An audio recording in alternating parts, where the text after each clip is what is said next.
All right, so meantime, work crews in Baltimore made some progress over the weekend, dismantling the mangled bridge that collapsed there last week. In the meantime, one of the country's largest ports remains shut down. Federal officials, of course, are worried about the impact a prolonged closure could actually have on the economy. Doug Glazer live for us this morning to explain. It's like a ripple effect, right? A domino effect. Good morning, Doug. Listen, we've talked about supply chains through the pandemic, right? I mean, this also causes similar concerns, not to that scale, but nevertheless, this is going to be disruptive, and it's going to take a while to get that port fully reopened.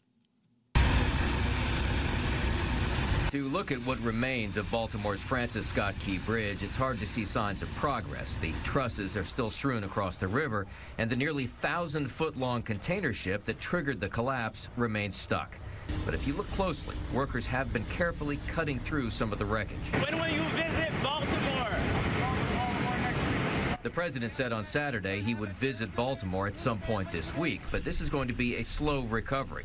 And the stormy weather expected this week won't make that any easier. This is a remarkably complex operation. We know this is going to be a long road to recovery, but we know that we have to move with safety and we have to move with speed in order to get our commercial engine going again. And while the search continues for the missing road crew workers, that commercial engine is a big concern not just for port workers in Baltimore, but for supply chains around the country. There are East Coast ports that can temporarily absorb the traffic that would have been headed to Baltimore, whether we're talking about the containers or vehicles, but it's not the same, of course. Not the same, and reopening the port is just the first step in a recovery that could take years.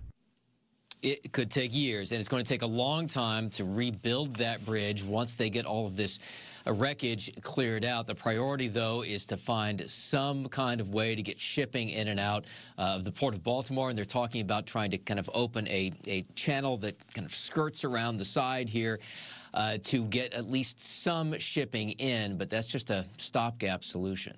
Back to you guys. It's like one of those examples when things happen and you're like, oh, okay, well, this doesn't impact me. At some point it will.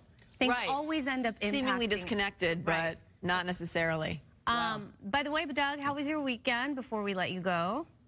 It was great. It was great. Did you guys have a good weekend? Yeah, you know, Easter, the kids, the eggs. Family. Yep. That's right. Checking all those boxes. I hear Check, check, check, check. Hopefully, I was telling Jen last week, it's the last holiday for a while without sugar. Oh, being incorporated into everything. I don't know. That's a really good point. Yeah. So we can all relax a little bit, right? But yeah, yeah. And then we brace ourselves for Halloween then, right? Yes. And then everything after that. Countdown begins after that. I know. All right. Thank you, Doug. Doug.